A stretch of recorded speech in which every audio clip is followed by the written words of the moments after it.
Hi, welcome to Old Guys Gentleman Flex Fountain Pens, episode number 43. And today I'm going to be talking about the Mabie Todd Swan silver, although somewhat tinted over the years, lizard skin. It's got a 14K number 2 swan nib in it. I think it was made in the late 1930s, and I think the model number is 212/90, where 212 is a size model indication and 90 is for the color. Okay, now switching over to looking at the pens, you can see I've got two shown here. I've done a previous review on this one. This one's green and is really a pretty color. I don't know if the lighting can show that well, but it's a beautiful shimmering green. And it's not as fine than this silver one, but it is flexier. Here is this one, and it, by the way, is slightly smaller than the previous one, and that's why I think it's the 212 model designation. And they call this silver, and I've seen some pictures where it really looks silver, and this is actually a slight tint of green. I've been told that sometime over the years this silvery thing will change, but it's still pretty silver. In terms of sizes, it is posted 6 1/16 inch, which is like a perfect size for the way I like to write. Unposted, I can do this, but it's just a little bit short. Capped, it's a nice round 5 inches. Oh, by the way, these things are an odd twist filling thing. There's a regular sack in here, and for these smaller ones there's a bar that's fixed to the end here that runs the full length. When you twist this, it basically takes that bar and twists it against the sack, and that's how you get your ink in and out. I don't think it's as efficient as a lever filler, and I think it's kind of hard on the sack.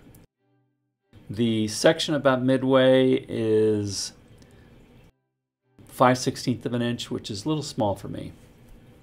Might get cramped fingers if I write for a while like that. The barrel is 7/16, and so that's a good size. It writes, now when I got this, it was a fine, maybe a double extra fine. And what I mean when I say that is I use this as a reference. Richard Binder puts out this stroke width chart, and I compare thickness of the line that I can create, whether it's a light-handed fine line or a double broad or more fat line. This pen can do with a light hand triple extra fine, and can go all the way up to double broad plus. That's a pretty healthy thing, but it takes some pressure to get up there. So I would call this a medium flex. There's a little bit of feedback when I write. I'll show you that in a second. And I think that's because what I did is, like I said, this is triple extra fine. It came as like an extra fine, and I did some polishing and grinding to get it down. And when I polish the nibs to make it smoother, then I lose some of the thinness. And in my world, thinness trumps smoothness. The ink that I'm using is Pelikan 4001 Blue Black. These pens run a little bit on the wet side. If I were to use other inks on this, it would give us a broader line. It's pretty wet. But whenever you have a wet pen, if you don't care too much about the color that you're using, this Pelikan 4001 Blue Black is just perfect for getting control over the amount of ink that's coming out. It's really responsive.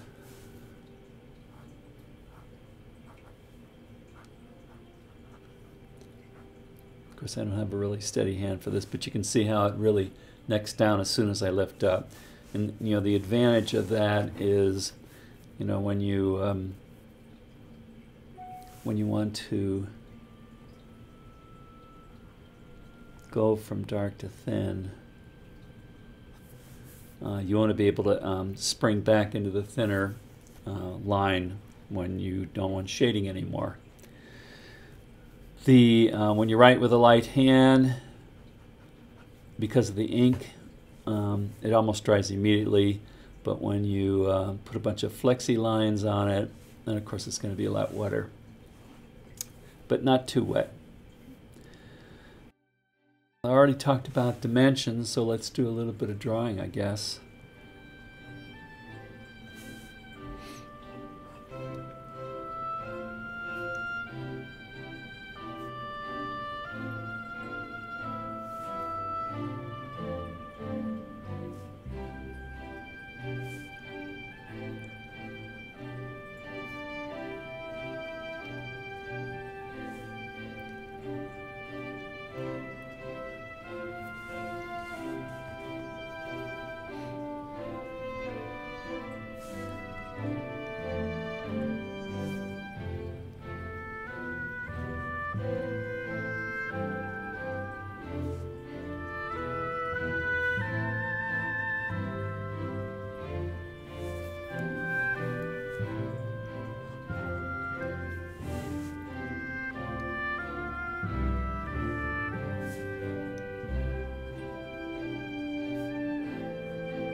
So not the best penmanship, but you get the idea how you can do really thin lines and some line variation. The overall pen, I love this series of pens.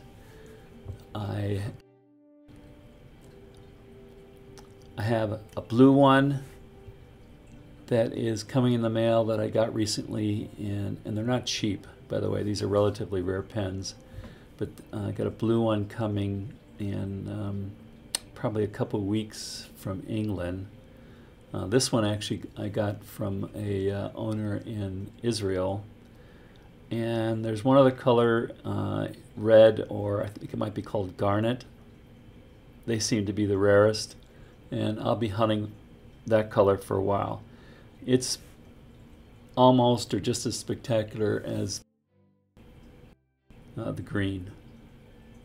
Wish it might be a little bit flexier.